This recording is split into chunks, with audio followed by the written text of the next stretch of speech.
Hello friends, and welcome back to Emma Rose Reads. Today I'm going to be reading another chapter of The Adventures of Sophie Mouse the Clover Curse. So let's get started. Chapter 4, Tea Time. Sophie sprinted, chasing the chipmunk to the far side of the clover patch. He leaped out into a clearing, then darted into a little grass hut. He slammed the door behind him. Sophie fumed, but she wasn't about to give up. She marched up to the door and knocked loudly. Moments later, the door swung open. Sophie opened her mouth to demand her paintbrush, but "Sophie!" cried the chipmunk, staring back at her. What? This wasn't the one she'd been chasing. It was Cleo, her mother's friend. "Your mom didn't tell me you'd be stopping by," Cleo said kindly. "Well, Sophie began. "I was just painting in the clover patch." She peered over Cleo's shoulder. "That little chipmunk had to be in there somewhere." "Painting, you say?"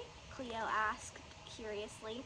"So the dripping wet paintbrush that my son Caleb just brought in?" Cleo smiled apologetically at Sophie. "I bet that belongs to you?" Sophie smiled and nodded. "Caleb!" Cleo called. Then she took Sophie by the hand. "Please, come in, dear. I'm sorry about this. Caleb is only 4, and we're still working on manners," she said with a wink.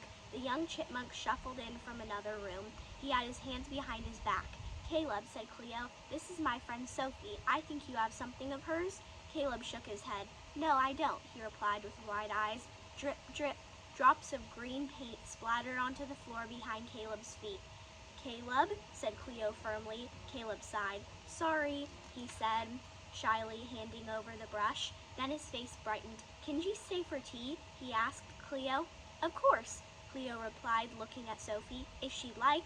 Sophie nodded. So Cleo made a pot of clover tea. Meanwhile, Sophie had a chance to look around Cleo's tidy little house. Nearly everything was shaped like a clover.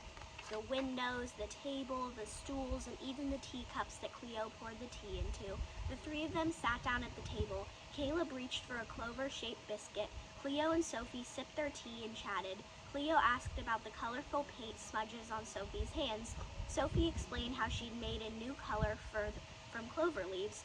"Clovers are such special plants," Cleo said. "Animals come to pick them for so many uses, for dyes, for food, even for medicines." After tea, Sophie thanked Cleo. She said goodbye to Caleb and headed back to her easel. On the way, she plucked a few more clovers. She would need to make more clover green. Sophie's eyes fell on a clover up ahead. It was the perfect shade of green. She reached out, grabbed the stem, and pulled. Its leaves were so large. "No, that's not it," Sophie thought. Then she gasped. "It's a 4-leaf clover!" she cried. "What good luck!" And that is the end of chapter 4. Join me next time when I read chapter 5. And if you like this video, please be sure to like and subscribe. Bye!